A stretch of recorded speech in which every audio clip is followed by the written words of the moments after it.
1965 में Homi Bhabha all India radio पर आते हैं और ये बताते हैं सारे देश को कि अगर सरकार उन्हें पूरी तरह से इजाज़त दे तो महज 18 महीने के अंदर वो दुनिया के सबसे शक्तिशाली और भारत का पहला परमाणु बम बनाने में सक्षम है।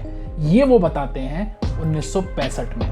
इसके बाद क्या होता है? इसके बाद होता है 11 जनवरी 1966 को लाल बहादुर शास्त्री जी की मृत्यु हो जाती है संदिग्ध हालात में। इसके बाद 24 जनवरी 1966 को एक प्लेन क्रैश होता है और उसमें मृत्यु हो जाती है होमी भाभा की। इसके बाद जाके 30 दिसंबर 1971 को संदिग्ध परिस्थितियों में मृत्यु हो जाती है विक्रम साराभाई की। वही द ग्रेट विक्रम साराभाई, जिन्हें कोई हेल्थ इशू नहीं था, जो शराब नहीं पीते थे, जो सिगरेट नहीं पीते थे, बीच पे कोवलम बीच पे स्विमिंग किया करते थे, इतने फिट थे।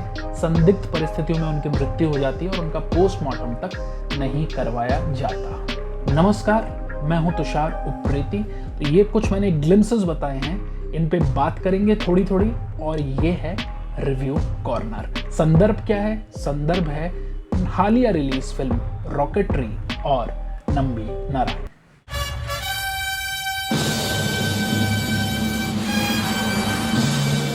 भारत के महान साइंटिस्ट की गाथा पूरी तरह से अभी भी लोग नहीं जान पाए। हालांकि इक्का दुक्का वेब सीरीज बीच में बनी है, लेकिन फिर भी जो कॉन्स्पिरेसी थ्योरीज हैं वो पूरी तरह से बाहर निकलकर नहीं आती हैं। फिल्म रॉकेटरी, जिसके लेखक निर्देशक हैं आर माधवन, उन्होंने ये पूरा प्रयास किया है कि ना केवल वो नंबी नारायण की उस इमोशनल जर्नी को कवर करें, इसके अलावा वो उस कॉन्स्पिरेसी थ्योरीज की ओर भी इशारा करें जिनके जवाब, मतलब जो सवाल पूछे गए थे, आज तक नहीं मिले हैं। 3 बैक टू बैक, जैसा कि मैंने बताया, लोगों की मृत्यु होती है ये 5 या 6 साल के अंतराल के अंदर।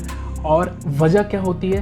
होमी भाभा और जो भारत के प्रधानमंत्री हैं लाल बहादुर शास्त्री, उस समय इस वार्ता में थे एक तरह से कि भारत को अब जरूरत है न्यूक्लियर बॉम्ब की। क्यों? क्योंकि 1 या 2 साल पहले चीन ने न्यूक्लियर बम का परीक्षण करके खुद को इक्विप्ड बना लिया था। तो ये एक वजह थी। दूसरी सबसे इंपॉर्टेंट बात, जो विक्रम साराभाई थे, वो जिस तरह से नए नए साइंटिस्ट को एक तरह से लेके आ रहे थे इसरो के अंदर, उससे भी बहुत ज़्यादा चुनौती मिल रही थी तमाम यूरोपियन देशों को और ख़ास तौर से CIA को। तो ये सब एक बैकड्रॉप है जो आपको समझने की थोड़ी सी, मेरे को लगता है, ज़रूरत। आप पूरी तरह से फिल्म की करते हैं। कैसी है ये कहानी? आप ज़रा सोच के देखिए उस शख्स के बारे में जो अपने देश के लिए विदेश जाता है, वहाँ थीसिस करने के लिए। जो थीसिस लोग 3-3, 4-4 साल में कंप्लीट करते हैं, उसको महज 10 महीने में पूरा करता है। और इसके लिए वो क्या करता है? जो उसके प्रोफेसर होते हैं उनके घर में वो झाड़ू तक लगाता है। ये देश के लिए वो उस साइंटिस्ट ने अपने जीवन में बलिदान दिया है, जहां कुछ ईगो की जगह बचती ही नहीं है। वो $400 मिलियन के इक्विपमेंट लेके भारत आता है। वो 52 साइंटिस्ट को लेके विदेश जाता है, फ्रेंच लोगों के साथ काम करता है, उनके स्पेस सेंटर में काम करता है, और वहाँ पे भारत की पैठ कुछ ऐसी बनती है कि ज़रूरत पड़ती है बाद में उन्हीं लोगों को, भारत के इन ब्रिलियंट ब्रेन्स की। वो नासा की उस नौकरी को ठुकरा देता है जिसके लिए दूसरे देशों के बड़े बड़े साइंटिस्ट अपनी जान तक देने को तैयार है। वो $1 मिलियन रुपए ठुकरा कर एक बेसिक सी सैलरी पर भारत के इसरो में काम करता है। तार वही है, विक्रम साराभाई से एक फ़ोन कॉल, और वो काम करता है। क्यों? क्योंकि वो देश प्रेम से ओतप्रोत है, और साथ ही कहीं ना कहीं उसको ऐसा भी लगता है कि अगर स्पेस एक्सप्लोरेशन की दुनिया में भारत को आगे जाना है तो उसको अपने डायमेंशंस खोल के काम करना। पूरी तरह से आपको मनोरंजन करने में तो सफल होती है, साथ ही ये वो जर्नी की तरफ इशारा करती है जो नंबी नारायण जी ने अपने जीवन में जी है। तो उसमें से एक चीज़ और है, विकास इंजन ये बनाते हैं और जिसका इस्तेमाल बाद में मंगलयान के लिए होता है। ये सब टेक्निकल डिटेल्स में इसलिए दे रहा हूँ कि कुछ लोग ऐसा भी आरोप लगा रहे हैं कि फिल्म में रॉकेट साइंस समझाने के चक्कर में फिल्म काफ़ी दूभर हो गई। ऐसा बिल्कुल भी नहीं है, बहुत ही सरल भाषा में इस्तेमाल किया गया, आम जन जो हैं उनको आराम से समझ में आएगा। वैसे भी सारी थ्योरम समझने की आपको ज़रूरत नहीं है, आप इमोशंस को देखिए और आप उसी के साथ बहते चले जाएंगे। एक तो वो चीज़। दूसरी जो सबसे इंटरेस्टिंग बात जो मुझे लगी वो ये लगी कि कैसे वो रशिया के साथ मिलकर वहाँ से स्पेशल जो इक्विपमेंट्स हैं उनको वोडका के कंटेनर्स में छुपा के भारत लेके आता है। पूरा जेम्स बॉन्ड किस्म का सीक्वेंस है।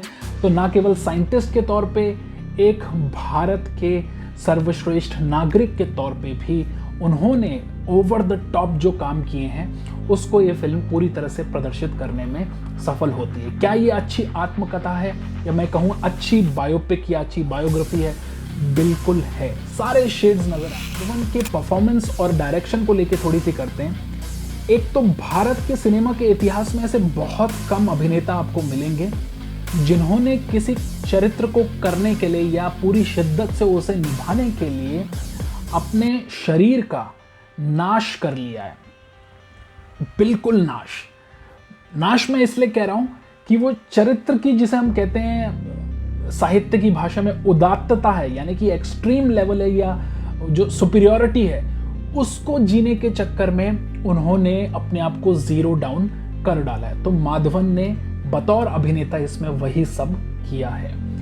ना केवल वो जो जर्नी है 29 से 70 साल के बीच के नंबी नारायण की, उसको दिखाने के लिए कई सीन्स में जब फिल्म शुरू होती है आप देखते हैं उनका वजन काफ़ी बड़ा है, पेट थोड़ा सा बड़ा है, जैसे कि एक एवरेज मिडिल क्लास आदमी का होता है। वजन काफ़ी है और वो रियल है, उसमें कोई प्रोस्थेटिक का इस्तेमाल नहीं किया गया है। फिर जब आप देखते हैं वो 29 से 35 साल के बीच का जो ब्रैकेट है उसमें वो आपको एक लीन नज़र आते हैं। और फिर आप देखते हैं एकदम अंत में जब वो बेहद बुजुर्ग हैं और जिसमें उनके बाल पूरी तरह से रंगे हुए हैं और मुंह का जो जबड़ा है उसके दांत तक इन्होंने तोड़वाए हैं, और कैसे एडजस्ट किया होगा और कैसे इसको निभाया होगा हम कल्पना भी नहीं कर सकते। ये तभी हो सकता है जब किसी व्यक्ति को किसी कहानी पे बहुत ज़्यादा भरोसा हो, जुनून हो, और वो जुनून इस फिल्म में कम से कम नज़र पूरी तरह से। इसका सबसे मार्मिक पक्ष क्या है? फिल्म का सबसे मार्मिक पक्ष जो है वो है इसकी वो भावुकता। भावुकता से मतलब है जब नंबी नारायण के ऊपर केस होता है और उनको देशद्रोही करार दिया जाता है, जो कि बहुत ही दुखद पूरी फिल्म में जो दृश्य है उनमें से एक है। जो आदमी अपनी ड्यूटी निभाने के लिए हर समय घर बार छोड़ के बस लगा हुआ है, बड़े से बड़े काम करने को तैयार है, उसके साथ ऐसा दुर्व्यवहार होता है जिसका जवाब आज तक नहीं मिला है कि क्यों, कौन था उसके पीछे। कुछ लोग मानते हैं कि CIA का हाथ था, जैसा कि मैंने शुरू में कॉन्स्पिरेसी थ्योरीज में थोड़ा सा आपको बताने की कोशिश की।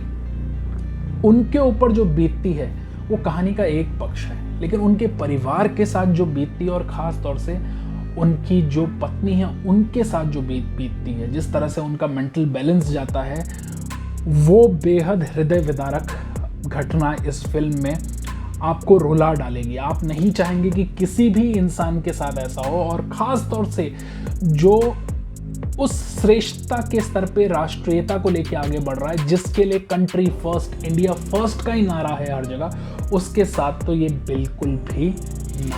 कहानी कुछ इस तरह से शुरू होती है कि कुछ दृश्य चल रहे हैं और उसके बीच में हम देखते हैं एक टेलीविजन इंटरव्यू होने वाला है, और वहाँ पर किसी को नहीं पड़ी है कि ये बूढ़ा या बुढ़ा कौन है जो इंटरव्यू देने है। Everybody is interested in a film star. Shahrukh Khan वहाँ बैठे हैं, और ये भी बता दूं कि शाहरुख खान का कैमियो नहीं है, प्रॉपर एक सूत्रधार का किरदार उन्होंने इसमें निभाया है। कुछ दृश्यों में, खासतौर से अंत के दृश्यों में, वो आपको बेहद भावुक कर देते हैं, जो कि शाहरुख खान के लिए बहुत ही आम सी बात है, और वहाँ आप नंबी नारायण की कहानी से और ज़्यादा कनेक्ट होते हैं।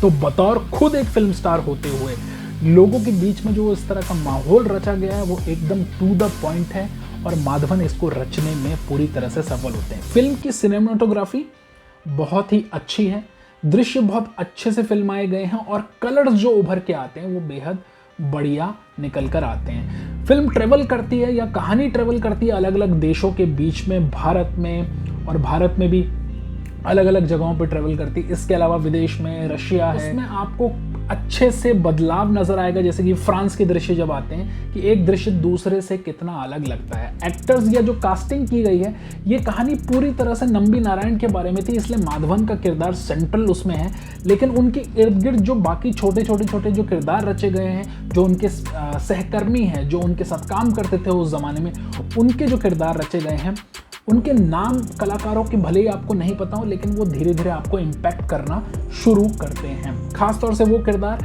जिसमें एक छोटा सा दृश्य है जिनका बेटा गुजर जाता है, उस तरह से वो come back and etcetera etcetera. मैं कहानी बहुत ज़्यादा नहीं बताऊंगा ताकि पूरी तरह से फिल्म देखने का मज़ा पूरी तरह से आपका चला जाए। लेकिन इस फिल्म को बिल्कुल भी मत छोड़िए। देश प्रेमी है, राष्ट्र प्रेमी है, तो इस फिल्म को ज़रूर देखिए। ये है इस फिल्म का डिटेल रिव्यू। म्यूज़िक पे थोड़ी सी बात ये कर दूं कि म्यूज़िक की बहुत ज़्यादा जगह नहीं है। जहाँ पे ज़रूरत है वहीं पे थोड़ा बैकग्राउंड के स्कोर के तौर पे म्यूज़िक का इस्तेमाल किया गया है।